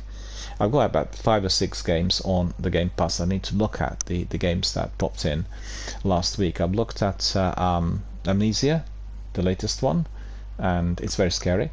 It's sort of very atmospheric. If you play any of the older games of the series, and then I've also looked up Ninja Turtles. I think they're really very funny. It's a very enjoyable game with lots of fighting and lots of funny bits. And what was the other one?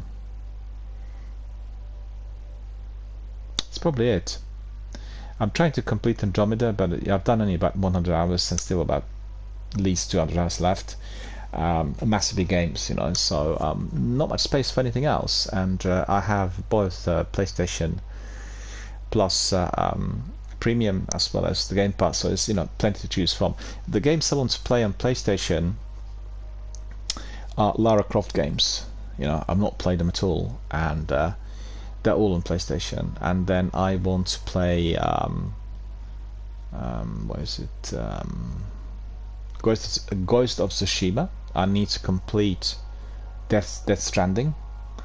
I need to play Days Gone. So just goes on and on, And I find it always easy to play story-driven games because you follow the thread. The games like Destiny or like Elder Scrolls, the massive big, Andromeda is there too. They sort of require such massive input. You need to have that continuity, otherwise you lose threads.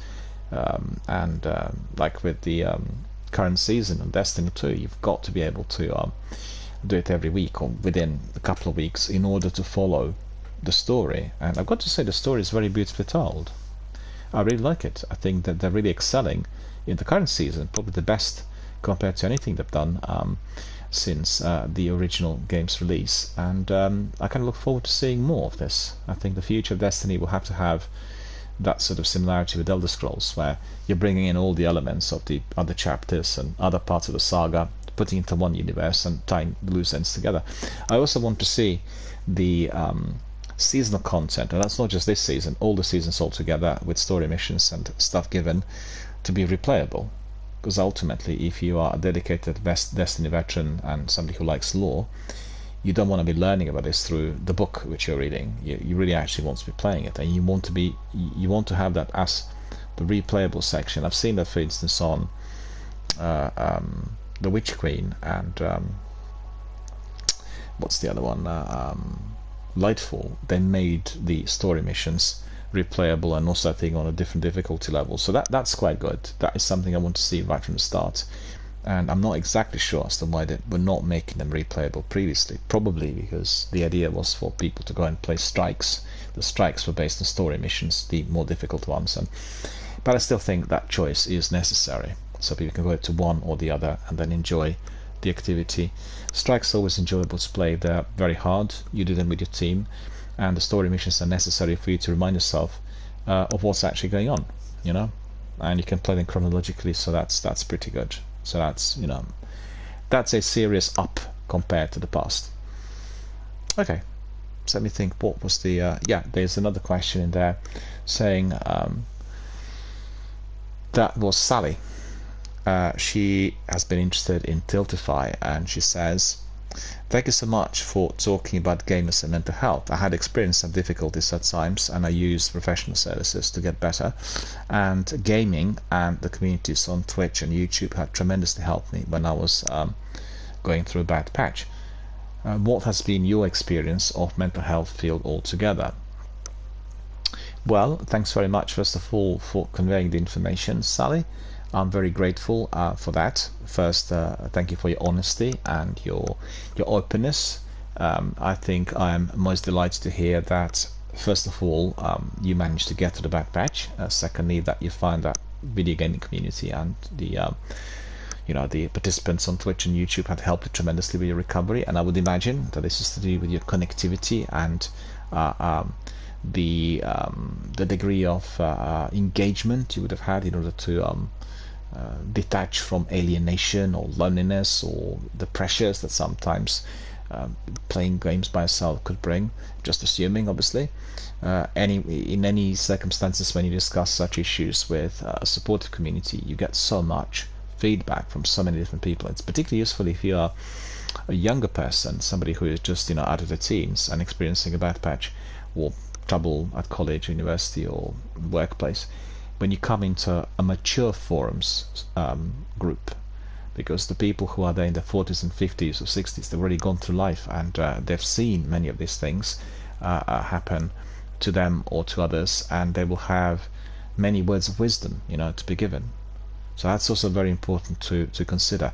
Sometimes younger people are a bit worried that if they come to an older group, there will be judgment or they will be seen as being not mature enough.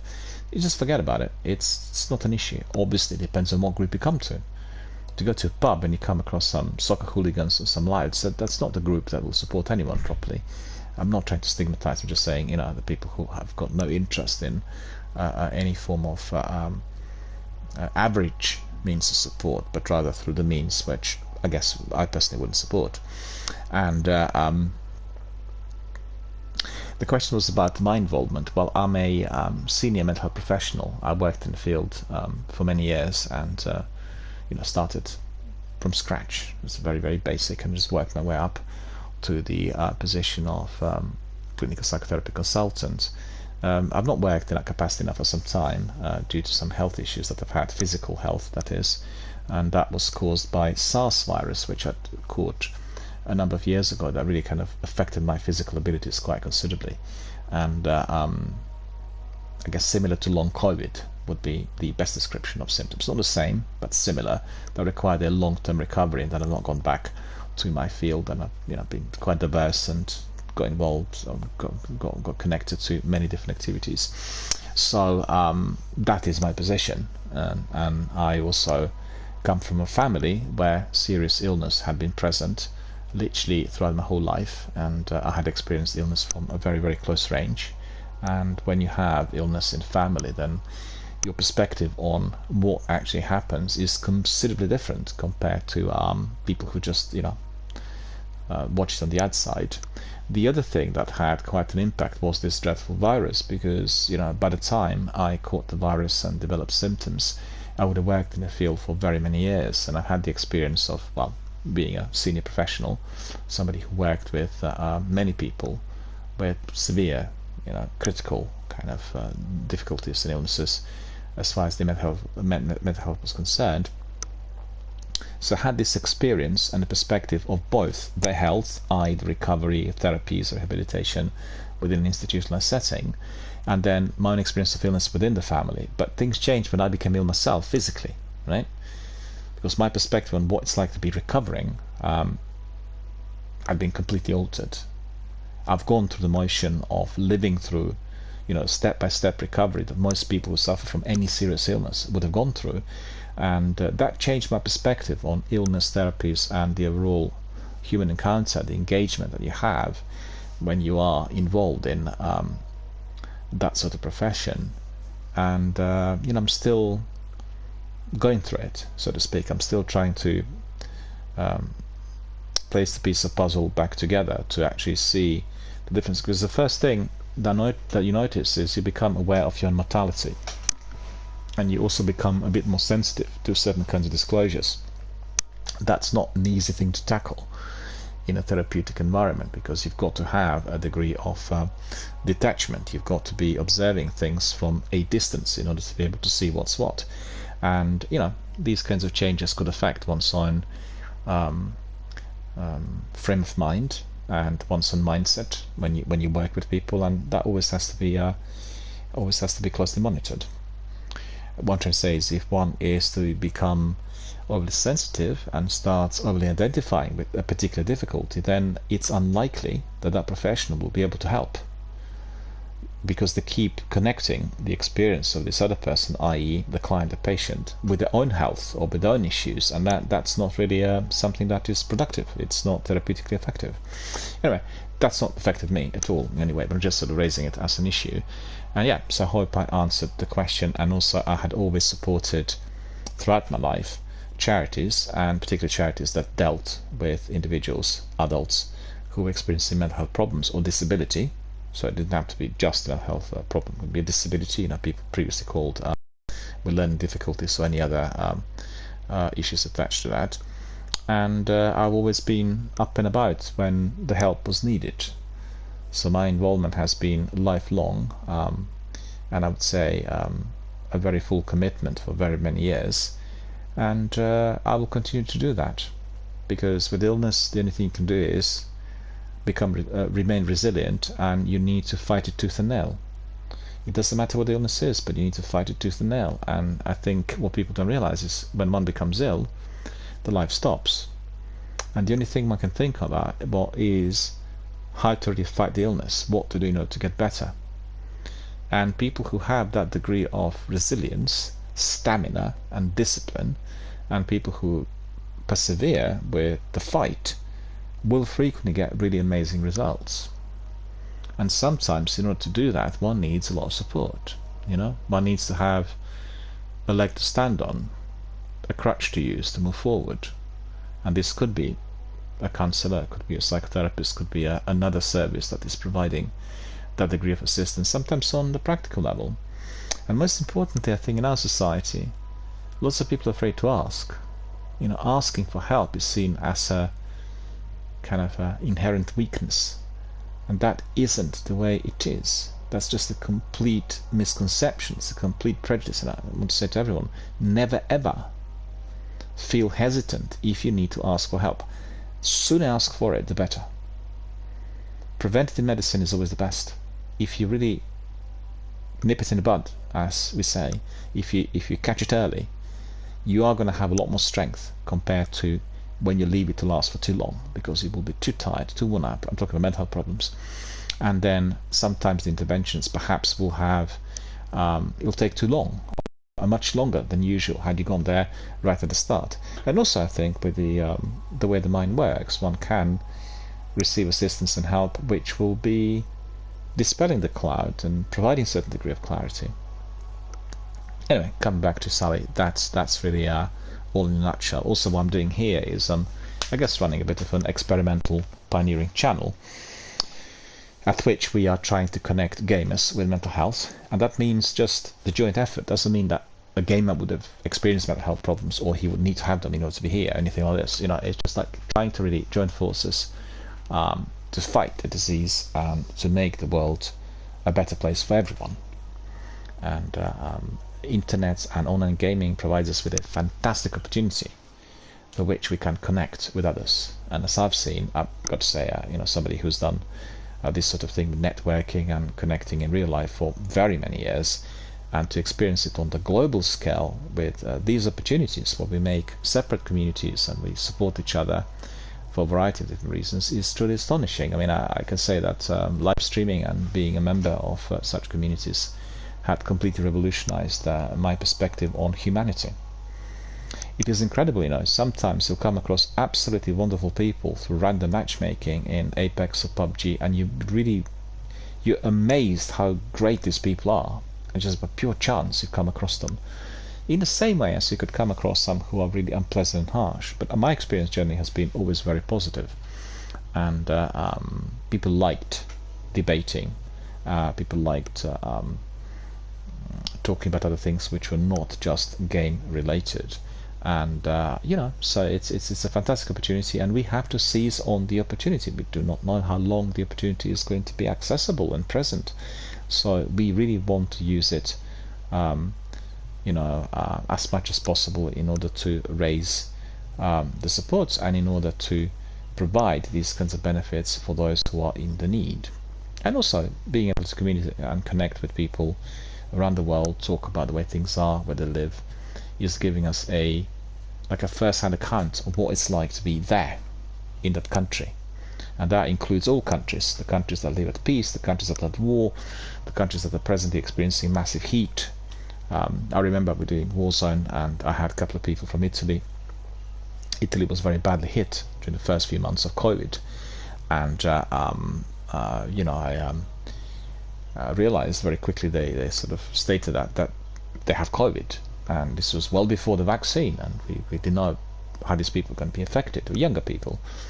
But we actually did have them with us at the time. This would have been, I don't know, March or April of 2021, and 2020, I beg your pardon, March, April 2020, so 3 years ago, and they felt fantastic. They felt so liberated by being together with us, with a permanent community members who were able to chat, play the game and entertain, and make them less alone and less preoccupied with illness which was potentially life-threatening for some people.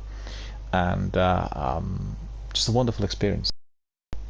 It was a wonderful experience in which I had a first-hand encounter with people who were suffering from a potentially deadly disease live online, and through the comms that we had here, we were able to affect their mood and the overall mindset, which I thought was then swinging towards very enthusiastic, positive, and sort of fierce to combat the illness. And none of them developed very severe symptoms. But when you catch the virus, you never know. You're worried, and the worry itself could make things much worse. So, just a small snippet of the opportunity that we are given, and that we need to utilize on. It's all down to us, how we organize the channel, how we organize different things is down to what we do, how we see things, and how we want to really respond.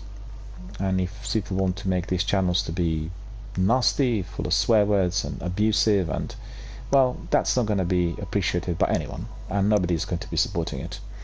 And if you want to use the video gaming forums as the force of good, where you are connecting with charities, where you are helping other people, be it just to learn the game, or to help them in order to get on with certain tasks in life due to their difficulties or problems which are experienced in the immediate environment,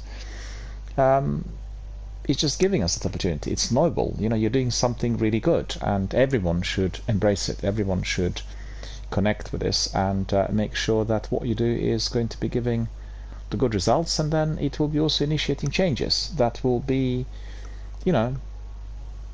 putting somebody in the right track, be it within a puzzle in the game where you're helping them to resolve the puzzle, i.e. complete, that was impossible for them to do by themselves, to the situation where they're facing homelessness, or they're under the weather because they have trouble with their parents, or certain family problems, illness in family, it could be anything. Anyway, I talked quite a lot, and I thank our friends for their Q&As and excuse me, the Q&As that were linked both with the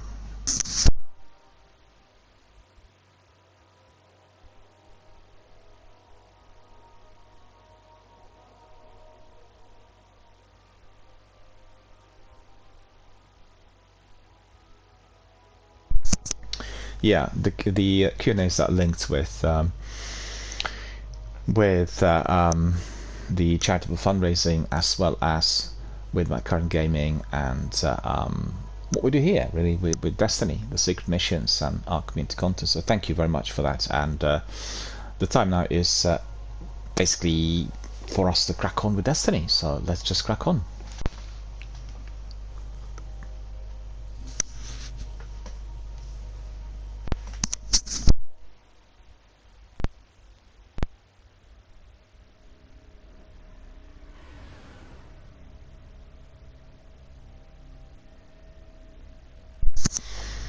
Apologise for this, but my throat just went croaky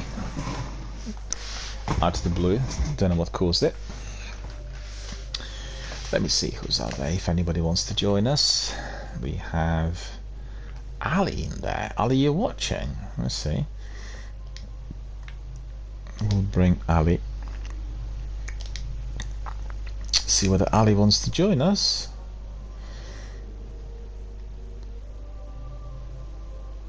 Ali is a newish member of our community, and he is the world record holder for some of the activities here in Destiny 1. We discussed it, and if I'm not mistaken, these two activities are the Shrine of Oryx as well as Wrath of the Machine raid. Alright, let's just go to the tower, pick up some bounties, and then crack on with some Seavers. We'll see whether anybody else wants to join us, and then pursue some of their own activities. We've had, as you've seen, Zenith the other day, several tasks, and we were able to get that sleeper simulant, and then we were able to pick up a Black Spindle sniper, and then we also did that lengthy secret mission. So all of that was very enjoyable. Zenith also had Prison of Elders as one of the tasks, so we were doing the challenge, and eventually we didn't get the loot that we desired for whatever reason. I think the reason was the game itself. We did very well with the tasks that should have really generated 30,000 points, but my assumption was that we weren't getting enough enemies. And that's been the case now with Destiny 1. The game's not really fully and properly managed and maintained, I mean. Sometimes there are serious glitches. We had Seaver strikes that were giving us the bosses that were more difficult than in Nightfalls, and sometimes we had some unexpected surprises really within those activities. So let us see what we've got here. So it's Katie. Is there anything else? Not enough space. Okay. Some of these things need to be deleted by the looks of it. Oh, Lakshmi gave me this, I think. The waltz.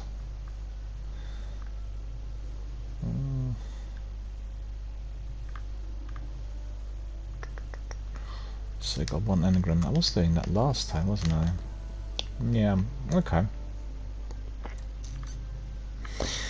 Gail says, perhaps today I might not be able to play. No worries at all. You can pop in at any time, and then you are going to be able to play.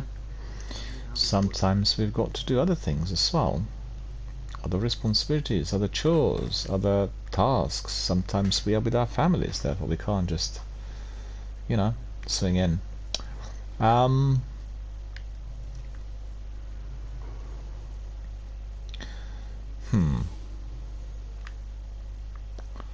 So I masterworked this one, Days of Iron Crown, and I guess I could just exchange these for some other exciting bits of kit. Don't touch me would be the next one, I think. So what do I get there? Automatic rifle loader, sidearm loader, momentum transfer, melee energy, switchblade, decreasing melee, increasing discipline, strength, infuse. Well, there's no way to which I can raise the light level. And then we get invisible. So that sounds good. We can swap. Spectre Esprit has been completed. I really like the way it glows. As you could see there, that was all very good. Alright, so let us just swap these two. This one we put on. Then with the chest piece, all of these have been masterworked, so I really should be able to place Warlock. What's that? That needs to go in. Okay, so that chest piece needs to be changed as well. And Dream Eater Strides.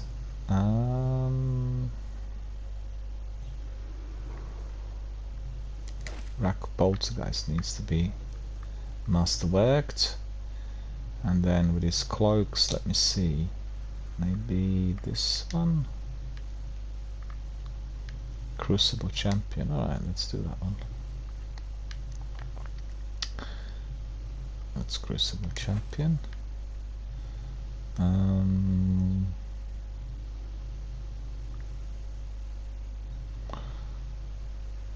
Pahanin Errata. Just a minute.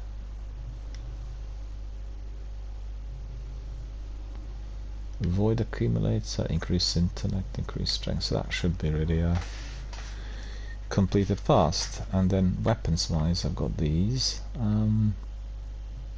Probably can try some of the weapons as well. Ghost. Let's see. Turn to Vendor.